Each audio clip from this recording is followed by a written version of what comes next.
J'espère que vous allez bien. Bienvenue encore une fois à un nouvel épisode de The Purpose Doc. Alors cet épisode est assez spécial parce que nous sommes arrivés à 1000 abonnés. Je tiens à vous remercier de tout cœur pour votre présence sur cette chaîne, pour votre interaction, pour vos soutiens, vos messages, vos commentaires. Et vraiment, merci beaucoup pour vos partages, surtout pour votre amour pour The Purpose Doc. Que le Seigneur vous bénisse, que le Seigneur vous rende au centuple cet amour-là que vous avez pour cette chaîne et ce soutien, cet encouragement que vous nous donnez. Pour toi qui as l'habitude de regarder les vidéos de The Purpose Doc, qui suit à la lettre ce qui se passe, mais qui n'est pas encore abonné, qu'est-ce que tu attends pour nous rejoindre? Nous sommes en train, par la grâce de Dieu, d'aller quelque part, là où le Seigneur nous envoie. Alors, je t'encourage à t'abonner à The Purpose Doc pour plus de contenu. Si jusque-là, tu as été béni, voilà une raison pour t'abonner à cette chaîne et aussi pour partager à d'autres personnes qui seront aussi bénies comme toi. Notre communauté, la communauté de Purpose Doc grandit par la grâce du Seigneur.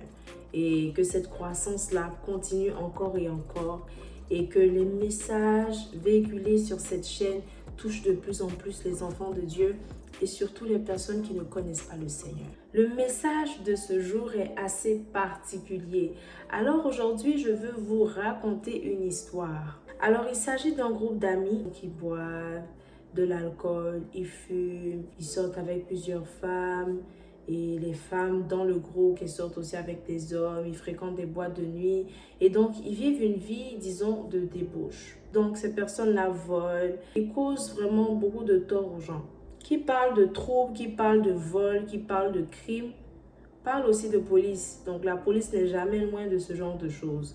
Alors, la police a fini par être à leur trousse. Et il y a un d'eux qui a réussi à s'échapper. Donc, lorsqu'il s'est échappé, il est arrivé dans une maison. Il ne connaissait pas la maison, il ne savait pas qui y habitait, mais il voulait juste avoir la vie sauve parce que la police était à ses trousses aussi. Donc du coup, ce jeune est juste rentré, il a rencontré un monsieur. Et lorsqu'il a rencontré le monsieur lui demandait qu'est-ce qui s'est passé. Il s'est mis à expliquer ce qui s'est passé au monsieur. Et là, le monsieur lui a dit, tu as vu que tu as échappé, mais si jamais ça arrive une prochaine fois, ce n'est pas sûr que tu échappes. Il faut que tu puisses faire attention à tes fréquentations parce que en restant avec ce groupe d'amis-là, tu finiras par te perdre.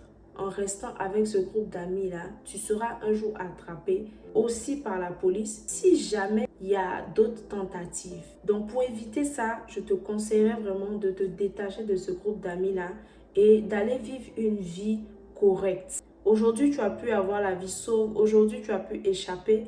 Mais rien ne prouve que demain, tu pourras échapper. Alors, le jeune homme a remercié le monsieur et après quelques temps, le jeune homme est parti. Après juste quelques temps, ça n'a vraiment pas duré. Il est retourné avec son groupe d'amis. Lorsqu'il est retourné avec eux, ils ont repris leurs activités bizarres de plus belles. La police les a encore attrapés, mais cette fois-ci, il n'y a pas eu de poursuite parce que la police les a surpris et les a tous emmenés.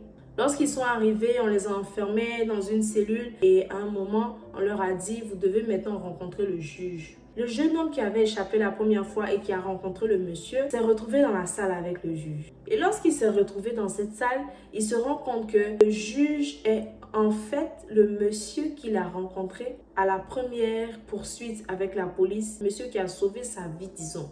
Il se rend compte que c'est le monsieur en question qui est le juge. Lorsqu'il se rend compte de cela, le juge va commencer à parler, tout va se dérouler comme ça doit se dérouler à la cour. Et après, lui, il était content. Le jeune était très content parce qu'il s'est dit, ah, voilà mon sauveur. Et donc, lorsque le juge a fini de parler, l'accusé, donc le jeune en question a eu la parole. Il a dit au monsieur, donc il s'est adressé au juge directement en disant avec joie, avec gaieté, ah, je te reconnais, c'est toi mon sauveur. C'est toi qui m'as sauvé la dernière fois lorsque j'étais dans des problèmes, etc. Et là, le juge a répondu en disant, j'étais ton sauveur l'autre fois. mais ici et aujourd'hui, je suis ton juge. » Et là, lorsqu'il a dit ça, le jeune homme s'est refroidi. Et le juge a continué en disant, « L'autre fois, j'ai agi envers toi comme un sauveur, mais aujourd'hui, j'agirai envers toi comme un juge. Nous ne sommes plus à l'époque où je pouvais te sauver. Nous ne sommes plus à l'endroit où je pouvais te sauver. Le temps d'être sauvé est passé. Et là, tu es devant une situation beaucoup plus sérieuse. » Le verdict a été donné et il a été emprisonné à vie. Je veux parler aujourd'hui à quelqu'un qui se retrouve dans la chaussure de cet homme. Peut-être que tu vis une vie qui ne glorifie pas le nom de Dieu. Peut-être que tu mènes ta vie comme bon te semble. Tu fais ce que tu as envie de faire parce que tu te dis, je gère ma vie. J'ai ma vie entre mes mains, c'est ma vie, c'est moi qui décide de ce que je veux, de ce que je veux faire, de ce que je ne veux pas faire, de où je veux aller, de où je ne veux pas aller. Et tu juges bon de faire ce que tu as envie de faire. Tu juges bon de mener la vie que tu as envie de mener. Le Seigneur t'a plusieurs fois, comme ce juge-là qui a été autrefois un sauveur, tendu sa main vers toi.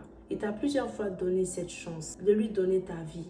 Il t'a plusieurs fois tendu la main de miséricorde. Après que tu aies vécu une vie qui ne le glorifiait pas. Après que tu aies fait tellement de choses qui pouvaient t'accuser aujourd'hui. Beaucoup de choses qui te rendent coupable aujourd'hui. Tu n'as pas encore donné ta vie à Dieu.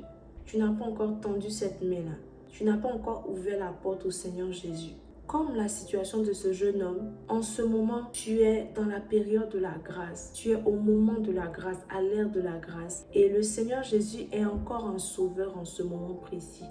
Mais si tu attends encore avant de lui donner une réponse, si tu attends encore avant de lui ouvrir la porte, tu pourras te retrouver demain en face de l'Éternel, le juge. Et à ce moment précis-là, il n'y a rien que tu puisses faire pour que le Seigneur te sauve. Le Seigneur ne pourra plus te sauver parce que le temps du salut serait passé. Parce que le temps de la grâce serait passé. Parce que le temps de la miséricorde, de la compassion, de la seconde chance serait passé. C'est encore le moment. Accepte le Seigneur avant qu'il ne soit trop tard. Je suis le point de prendre une décision parce que tu te retrouves dans un dilemme et tu te dis, je n'ai personne pour m'aider, je n'ai personne pour me sauver, je veux éviter la honte, je veux éviter les moqueries. Je décide donc d'avorter. Je décide donc de me prostituer. Je décide donc de voler. Je décide donc de continuer dans cette vie de débauche, cette vie qui ne moi-même me donne pas de paix et de satisfaction. Son aide est encore disponible pour toi.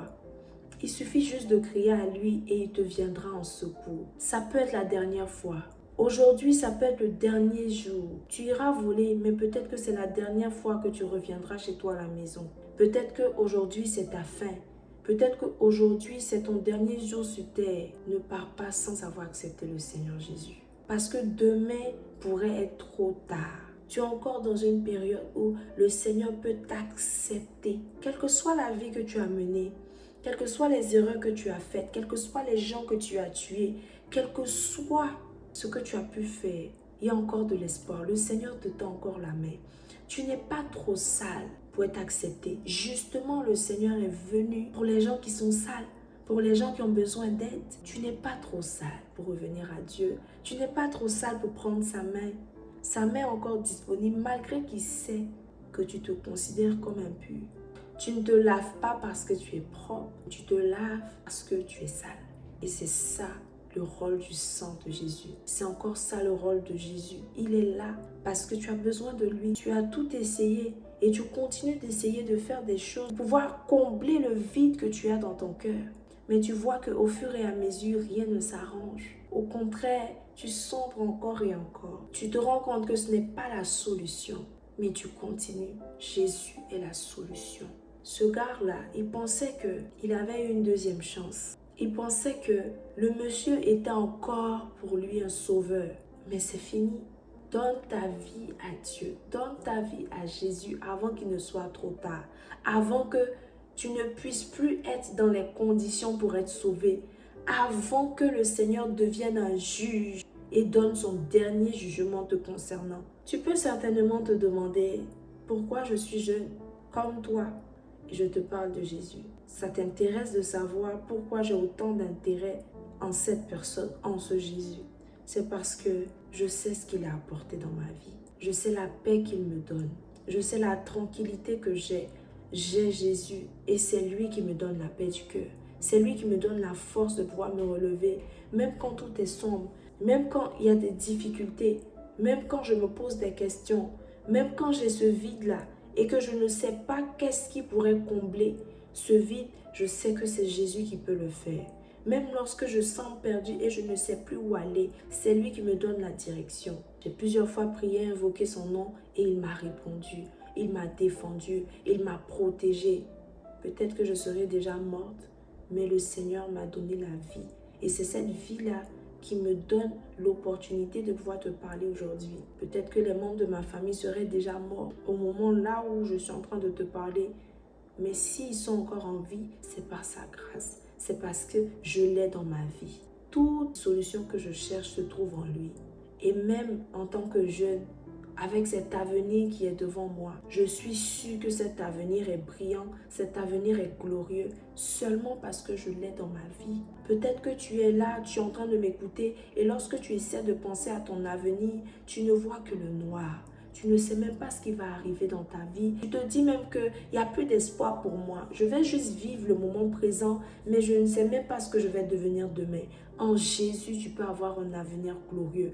En Jésus, tu peux voir ton lendemain comme un futur glorieux, brillant, resplendissant, avec beaucoup d'opportunités, de portes ouvertes.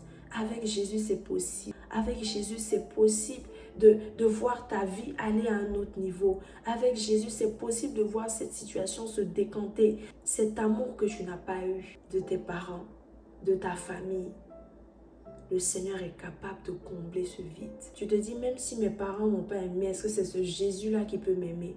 Il a dit dans sa parole, dans le livre de Ésaïe 49, verset 15, et je paraphrase, « Une femme néglige-t-elle l'enfant qu'elle allait?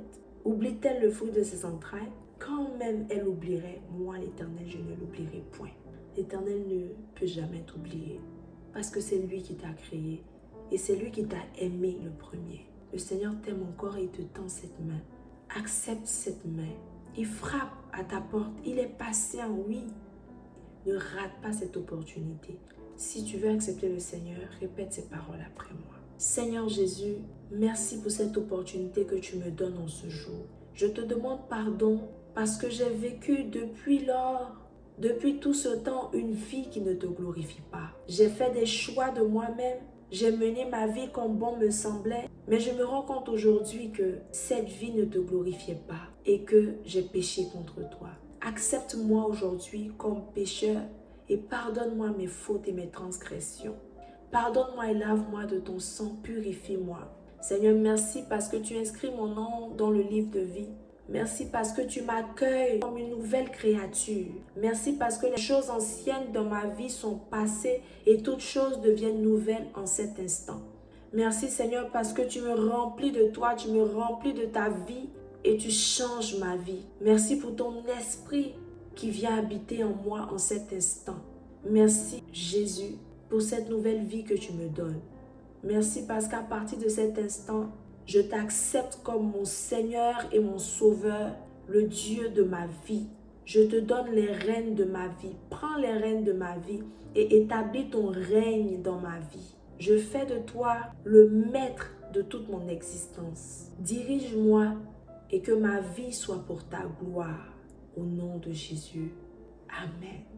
Amen. Si tu as fait cette prière avec moi, félicitations, tu fais partie maintenant de la grande famille du Christ. Alors, je suis heureuse pour toi et le ciel se réjouit encore plus parce que tu viens de revenir à ton maître, tu viens de revenir à ton premier amour. Tu ne peux pas rester à cette étape, tu dois commencer à lire la Bible et la comprendre. Donc, pour plus d'informations et pour grandir dans ta foi, tu peux regarder dans la barre de description et suivre les informations qui seront mentionnées. Tu peux aussi t'abonner à cette chaîne. Il y a beaucoup de vidéos qui vont t'intéresser, beaucoup de vidéos qui vont t'aider dans cette nouvelle vie en tant qu'enfant de Dieu, en tant que chrétien. Sur ce, je vous dis à la semaine prochaine pour un nouvel épisode de Purpose Talk et que le Seigneur vous bénisse.